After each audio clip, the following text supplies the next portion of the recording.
చలో ఈరోజు అయితే మా అమ్మ అయితే ఫ్రాన్స్ కర్రీ చేద్దాం అనుకుందాం. అమ్మ జరేగో స్టార్ట్ అయితే చేసినాం. ప్యాన్లో అయితే ఆయిల్ అయితే వేసేసుకున్నాం అనమాట. మనము ఈ ఆయిల్ వేసేసుకున్న తర్వాత మనమైతే ఇప్పుడు ఆనియన్స్ అయితే వేసేసుకున్నాం. కట్ చేసి అయితే పెట్టుకున్నాం. మనము ఆనియన్స్ అయితే వేసేసుకున్నాం అనమాట. జర అట్టిట్లా కలిపినాం. నూనె అయితే పట్టుకోవాలి కదా, ఏగాలి కదా, అందుకే జర 2 నిమిషాలు కలిపేసి మనం ఫ్రాన్స్ అయితే కడిగి అన్నీ రెడీ పెట్టుకున్నాం అనమాట. చూడండి ఫ్రాన్స్ ఈ ఆనియన్స్ అయితే 2 నిమిషాలు కలుపుకొని ఏగేంత వరకు మనమైతే కలుపుతూ ఉండాలన్నమాట. ఇంకోండి మా అమ్మ అయితే కలుపుతుంది చూడండి. లైట్గా బ్రౌనిష్ కలర్ వచ్చే వరకు అయితే మనమైతే ఆనియన్స్ అయితే వేగించుకోవాలన్నమాట. ఇప్పుడైతే ఆనియన్స్ అయితే వేగిపోయినాయి అనమాట. చూడండి అల్లం వెల్లుల్లి పేస్ట్ అయితే మనం వేగిన తర్వాత అయితే వేసుకోవాలి. ఇప్పుడైతే అల్లం వెల్లుల్లి పేస్ట్ అయితే మనం వేసుకొని కలుపుకుందాం. మనమైతే ఆనియన్స్కి ఎంత అల్లం వెల్లుల్లి పేస్ట్ పడుతుందో అంత అయితే మనం వేసేసుకున్నాం అనమాట. అయితే అల్లం పేస్ట్ అయితే ఆనియన్స్కి పట్టేంత వరకు కలుపుకొని మనమైతే తర్వాత ఫ్రాన్స్ అయితే వేసేసుకున్నాం అనమాట.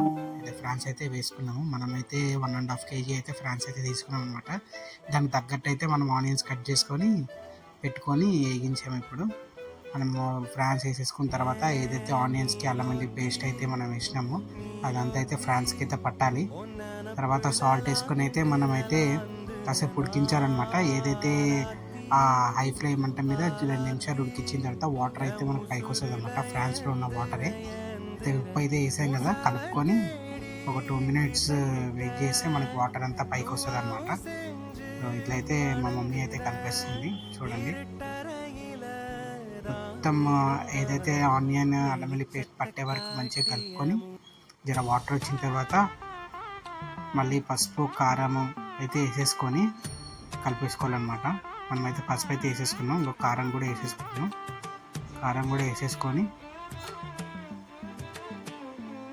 కారం వేసేసుకున్న తర్వాత మనం కలిపేసుకొని మొత్తం కారం పసుపు అంతా ఫ్రాన్స్కి అయితే పట్టాలి ఆనియన్స్తో సహా. మొత్తం కలర్ అయితే కారం వేసిన అయితే మనకి మారిపోయింది మొత్తం. అయితే ఏదైతే ఆ వాటర్ ఏదైతే ఫ్రాన్స్లో అయితే వాటర్ ఉందో ఆ ఫ్రాన్స్ వాటర్తోనే అది ఉడికిపోయింది అనమాట.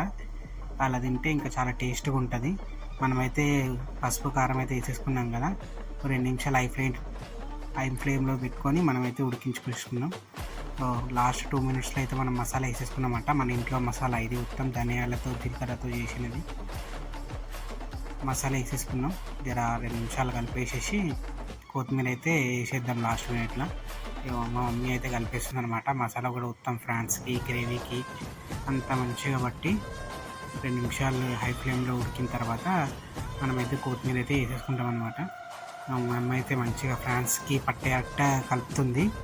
ఈ కొత్తిమీర అయితే వేసేసుకుంటున్నాం. కొత్తిమీర వేసేసుకున్న తర్వాత దించేసుకోవాలి. కొత్తిమీర వేసేసుకున్నాం. చలో కర్రీ అయితే అయిపోయినట్టే. ఇంకా థ్యాంక్ యూ. లైక్ కొట్టండి, సబ్స్క్రైబ్ చేయండి.